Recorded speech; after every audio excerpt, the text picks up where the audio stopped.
যে সাম্রাজ্যবাদী এই পৃথিবী, তাদের সবচেয়ে বড় মিথ্যা যেটা তারা স্টাবলিশ করতে পেরেছে দুর্ভাগ্যজনকভাবে, সেটি হলো ইসলাম এবং মুসলমানদের সাথে জঙ্গি তকমাকে লাগিয়ে দেওয়া।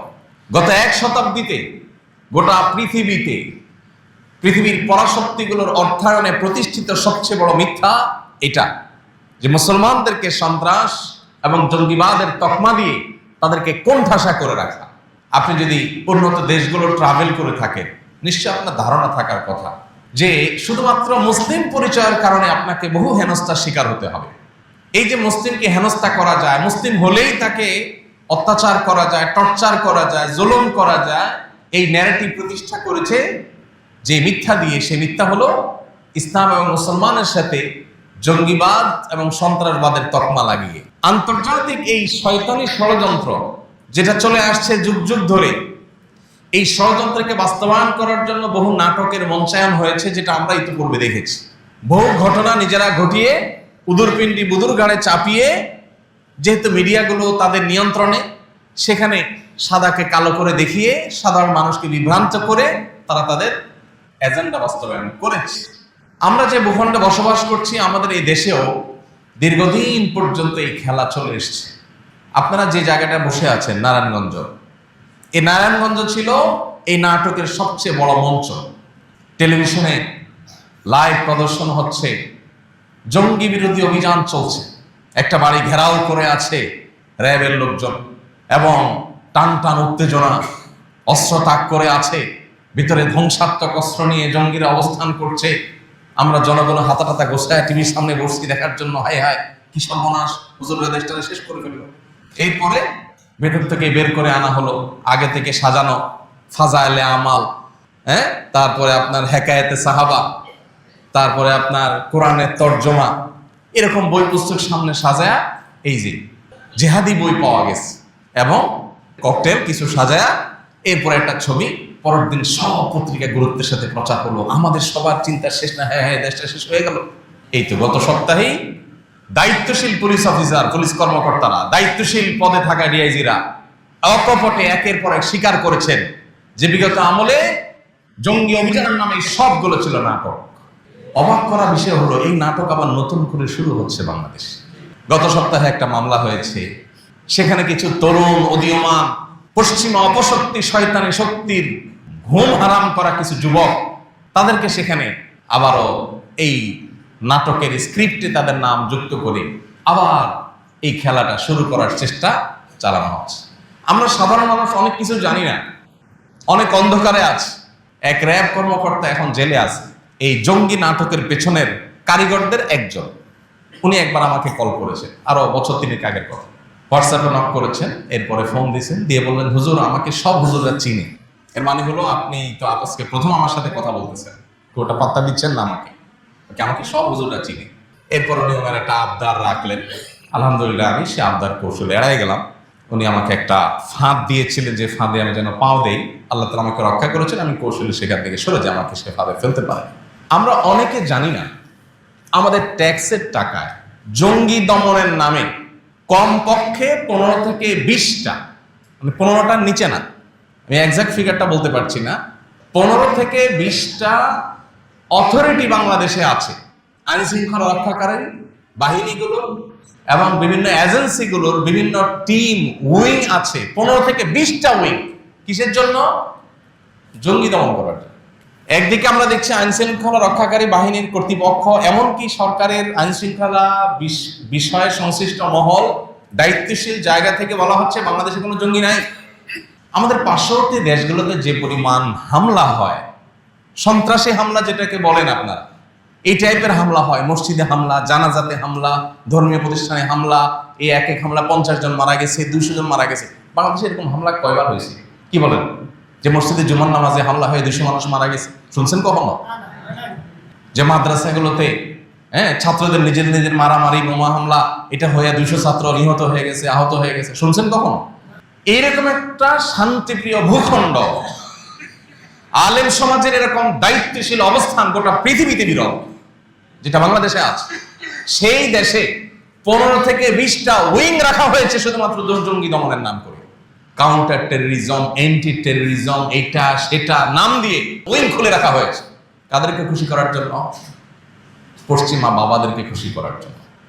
সরি টু সে, এই শব্দ আমাকে বলতে হচ্ছে। সন্তান তার বাবার কথা কিভাবে অক্ষরে অক্ষরে মানে না, পশ্চিমারা যা বলে সেকে অন্ধভাবে, যারা যখন ক্ষমতা আসে তারা যেরকম গোলামের মতো করে তাদের কথাকে মানে। তারা নাটকের স্ক্রিপ্ট দিয়ে দেয়, যে নাটকগুলো করার কারণ তারা জানে এদেশে মানুষ আলেমদের কথা শুনে, এদেশে মানুষ কোরআন এবং হাদিস দ্বারা ইন্সপায়ার্ড হয়, এদেশে মানুষ দ্বীন দ্বারা প্রভাবিত হয়। অতএব দ্বীনকে, ইসলামকে, আলেম সমাজকে যদি কালিমাযুক্ত করে দেওয়া হয় তাহলে তারা বিভ্রান্তিতে পড়ে যাবে, তারা ফিতনায় পড়ে যাবে এবং তারা ফিতনায় পতিত হয়ে দ্বীন থেকে তারা দূরে সরে যাবে। আমাদের দ্বীনি চেতনা এবং স্পিরিটকে ভোঁতা করার জন্য এই শয়তানের ষড়যন্ত্র পশ্চিমারা করে, আর আমাদের ট্যাক্সের টাকা দিয়া যারা যখন ক্ষমতায় আসে সেটাকে তারা বাস্তবায়ন করে। ভাইরা আমার, বেশি দূরে যেতে হবে না।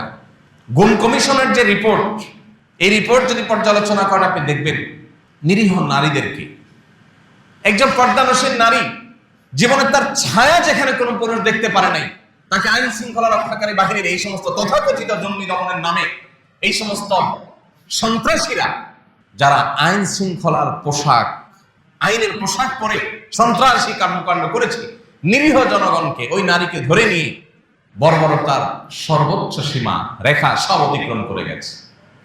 যে নারীর ছায়া কোনোদিন কোনো পুরুষ দেখতে পারে না, এটা তার দিন পালনের স্বাধীনতা, সাংবিধানিক অধিকার, সেটাকে বলণ্ঠিত করে রিমান্ডের নামে, জিজ্ঞাসাবাদের নামে বিবস্ত্র করে, হ্যাঁ না কোনো উপায় নাই, যে উপায় থাকে নির্যাতন করা হয়। কত যুবক হারিয়ে গেছে আর ফিরে আসেনি। আলেম ওলামা তো বটে, স্কুল কলেজ পড়ুয়া, আপনার সাধারণ শিক্ষিত ডাক্তার, ইঞ্জিনিয়ার, তরুণ, বিশ্ববিদ্যালয়ের শিক্ষার্থী, কলেজ শিক্ষার্থী, দোষ কি? মুখে দাঁড়িয়ে আছে। দোষ কি? নামাজ পড়ে, ফজর নামাজ জামাতের সাথে পড়ে। দোষ কি? টাকনোর উপরে প্যান্ট পরে। এক শ্রেণীর মিডিয়া, আপনার টাকা দিয়ে যাদের পেপার পত্রিকাগুলো বাসায় নিয়ে যান, এই মিডিয়াগুলোর একটা বড় অংশ এই জঙ্গি নাটককে মঞ্চায়ন করার জন্য সবচেয়ে বেশি ভূমিকা রেখেছে। এখনো তারা সেই খেলা আবার শুরু করছে। এই গত সপ্তাহ থেকে আবার শুরু হয়েছে। আইন শৃঙ্খলা রক্ষাকারী বাহিনীর বিভিন্ন গুরুত্বপূর্ণ ব্যক্তি, সরকারের ঊর্ধ্বতন কর্তৃপক্ষ, তাদেরকে ব্যক্তিগতভাবে আমরা বিষয়টাকে নজরে আনার চেষ্টা করেছি, কিন্তু দায়িত্বশীলতার জায়গা থেকে আমি আপনাদের কাছে একটা উদাত্ত আহ্বান রাখতে চাই। সেটা হলো, অনুগ্রহ করে এই সময়টাতে, যে সময়টাতে বিশেষ করে সাদাকে কালো, কালোকে সাদা করে দেখাবার একটা প্রবণতা আছে, এই সময়টাতে আপনাদেরকে কোনো কিছু যদি গেলানোর চেষ্টা করা হয়, একজন মুসলমান হিসাবে আপনার দায়িত্বশীল আচরণের জায়গা থেকে আপনি সেটা গিলবার আগে আপনাকে 10 বার ভাবতে হবে, আমি যাকে কালপ্রিট মনে করছি আসলে সেই কোনো ভিকটিম কিনা, তাকে দিয়ে কোনো নাটক মঞ্চায়ন করা হচ্ছে কিনা। শুধুমাত্র জঙ্গি দমনের নামে হাজার হাজার মানুষ দেশে, শত শত মানুষ দেশে খুন, গুম, নির্যাতন, জেল জুলুমের শিকার হয়েছে। আপনি শুধুমাত্র গুম কমিশনের রিপোর্ট যদি পর্যালোচনা করেন, আপনি দেখবেন যে কিভাবে স্ক্রিপ্টগুলো সাজানো হয়েছে। কোরআনের অনুবাদ এটা রেখে ছবি তুলে পত্রিকা সাজানো হয়েছে, জঙ্গি বই পাওয়া গেছে, জেহাদি বই পাওয়া গেছে। কোরআনের অনুবাদ যদি জেহাদি বই হয় তো আমরা সবাই তো জঙ্গি।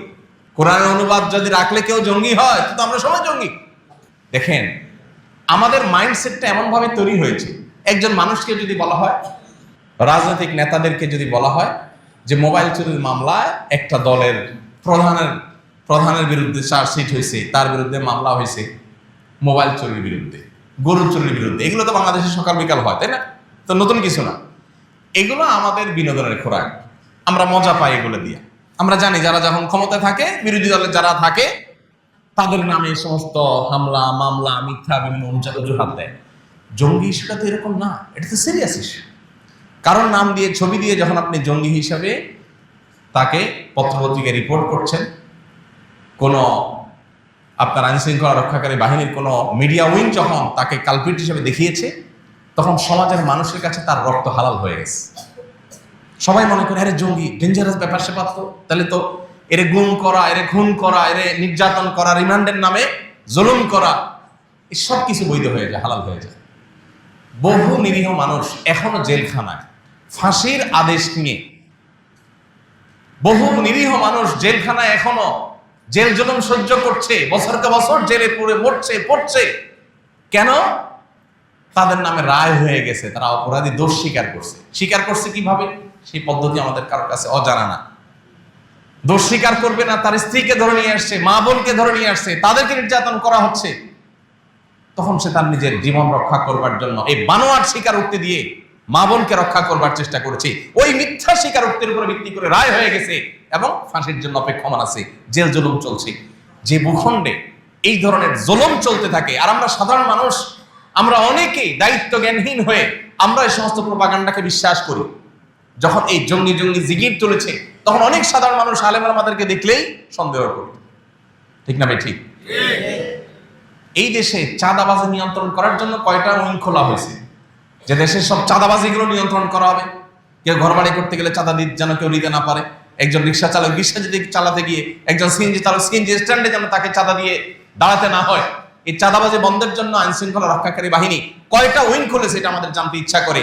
জঙ্গিবাদ, তথাকথিত জঙ্গিবাদের নামে এই নাটকের স্ক্রিপ্ট বাস্তবায়ন করবার জন্য যদি 15-20টা উইং খুলে থাকে, ডিপার্টমেন্ট খুলে থাকে, প্রত্যেকটা আইন শৃঙ্খলা রক্ষাকারী বাহিনী আলাদা আলাদা ডিপার্টমেন্ট খুলে থাকে, তাহলে এই দেশের সন্ত্রাস, চাঁদাবাজ এদেরকে নিয়ন্ত্রণ করবার জন্য কয়টা উইং খোলা হয়েছে? প্রিয় ভাইরা আমার, সময় এসেছে আমাদের সচেতন হওয়ার, সতর্ক হওয়ার। এই নাটক যেন নতুন করে আর কেউ মঞ্চায়ন করতে না পারে। প্রিয় ভাইরা আমার, জিহাদ ইসলামের একটা মহান ফরজ বিধান। জিহাদ ইসলামের একটা মহান ফরজ বিধান। এই জিহাদ, এটাকে আমরা ভুলে গেছি।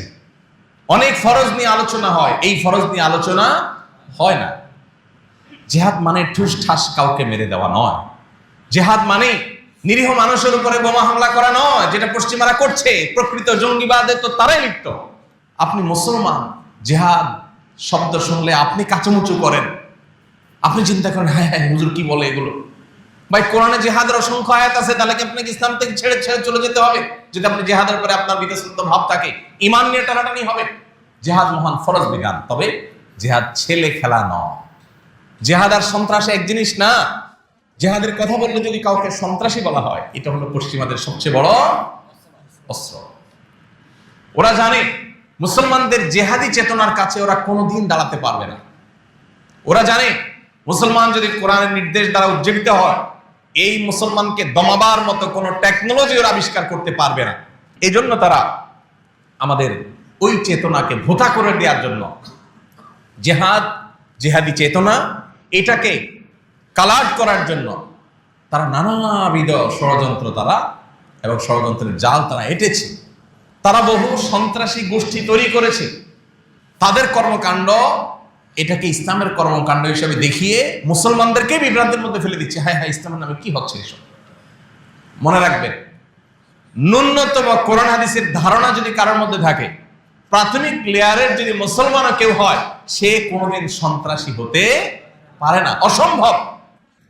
ইসলামের নামে যদি কোনো শয়তানি কাজ হয়ে থাকে, তাহলে নিশ্চিত বুঝে নেবেন এখানে ইহুদিদের কোনো ষড়যন্ত্র আছে। ওরাই এই নাটককে মঞ্চায়ন করছে আমাদেরকে বিভ্রান্তিতে ফেলার জন্য। ওই যে বলছি কিয়ামতের আগে ফিতনা পতিত হবে, সেই ফিতনাগুলোর মধ্যে থেকে একটা।